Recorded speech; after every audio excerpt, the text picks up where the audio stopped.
ልዑል ሳያስበው በዮሐና ፍቅር ወድቋል።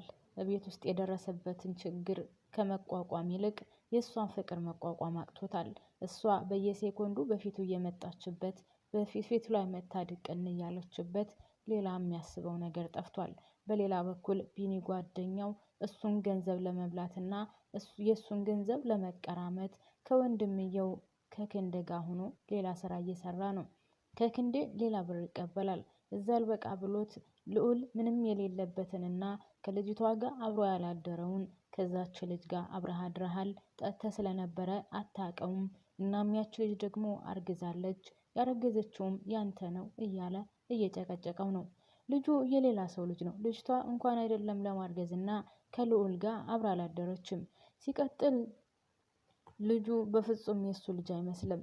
እናም ልዑል ልጅህ ነው፣ ስለዚህ የዲኤንኤ ምርመራ እፈልጋለሁ ብሎ ልዑል ሲጠይቅ እነሱም ገንዘብ ለመብላት ስለሆነ የፈለጉት ወደዛ ወደዚህ እያደረጉ መንግስት ቅልቀሉን አውጥተውታል።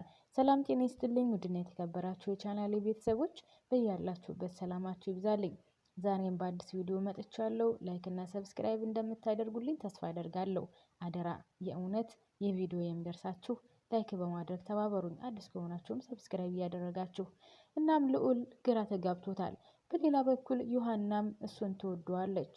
እናም ያቺ ደግሞ ለልዑል አርግዤለታለሁ የምትለው ልጅ ለቢንያምን ስለምትወደውና ስለምታፈቅረው ቢንያም ደግሞ ዮሐናን ስለሚወዳት ዮሐናን መጥታ ከቢንያም ራቂልኝ፣ አንቺ በአንድ ጊዜ ሁለቱ ጓደኛ ማጫወት አይከብድሽም እንዴ? አይደብርሽም? መቼስ ሌላ ጓደኛ ይኖርሽ ይሆናል። ስለዚህ ሌላ ጓደኛ አምጭና ሌላ ጓደኛ እንዳለሽ ለቢንያም ማሳዩ። እኔ ቢንያምን እወደዋለሁ አፈቅረዋለሁ ትላታለች። ልጅቷ ደግሞ ማለት ዮሐና እኔ ከቢንያም ጋር ምንም አይነት ግንኙነት የለኝም። እኔ የማንም ጓደኛ የሚባል ነገር የለኝም። ስለዚህ እባክሽን ተይኝ። እኔ የድሃ ልጅ ነኝ። እናቴን ማገዝ አለብኝ። ትምህርቴን ማጥናት አለብኝ። ለምን አትይኝም ስትላት እኔ ይሄ ሁሉ ምን ያደርግልኛል? አያገባኝም። ነገር ግን አንቺ ከቢንያም እንድትርቅልኝ እፈልጋለሁ ስትላት እሺ ንገሪኝ፣ እንዴት መራቅ እፈልጋለሁ? እኔ እኮ አልፈልገውም፣ እሱ ነው እየጨቀጨቀ አላስቀምጥ ያለኝ ብላ ስትላት እሷም እሺ የድሮ ጓደኛ የለሽም ማለት የፍቅረኛ የለሽም? መቼም እርግጠኛ ነኝ ፍቅረኛ ይኖርሻል። ስለዚህ ከፍቅረኛሽ ጋር ነይ ቶሎና እኔ ደግሞ እዛ እንድመጣ አደርገዋለሁ። ከዛ ሌላ ፍቅረኛ እንዳለሽ ካወቀ በቃ ይተውሻል ስትላት እኔ ፍቅረኛ የሚባል ወይም ጓደኛ የሚባል ነገር የለኝም ስትላት እሺ ዝም ብሎ እንደዚሁ የትምህርት ቤት ጓደኛ የሰፈር ጓደኛ የለሽም ስትላት እንደሱማ ይኖር ይሆናል፣ ነገር ግን እንዴት ብዬ ነው እንደዛ ማደርገው? ምናልባት እነሱ እውነት መስሎ ቢታያቸው ትላታለች። ልጅቷም ችግር የለውም እውነት መስሎ አይታየውም፣ ብቻ ከቢኒ እንድትርቅልኝ ነው የምፈልገው ስላለቻት እሺ ብላ ተስማምታለች ማለት ነው።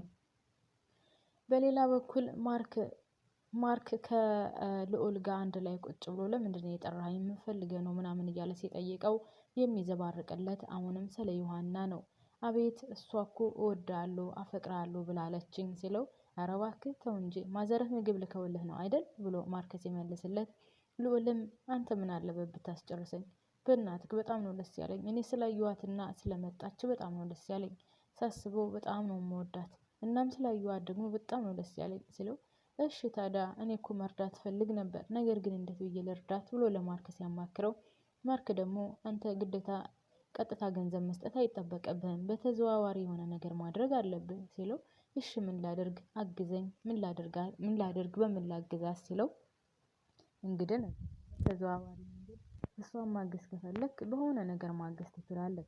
አሁን እኔ ስራ አስፈቅጄ ነው የመጣሁት ለምን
ደግሞ እኔ በድርጅት ውስጥ መጣፋት አልፈልግም።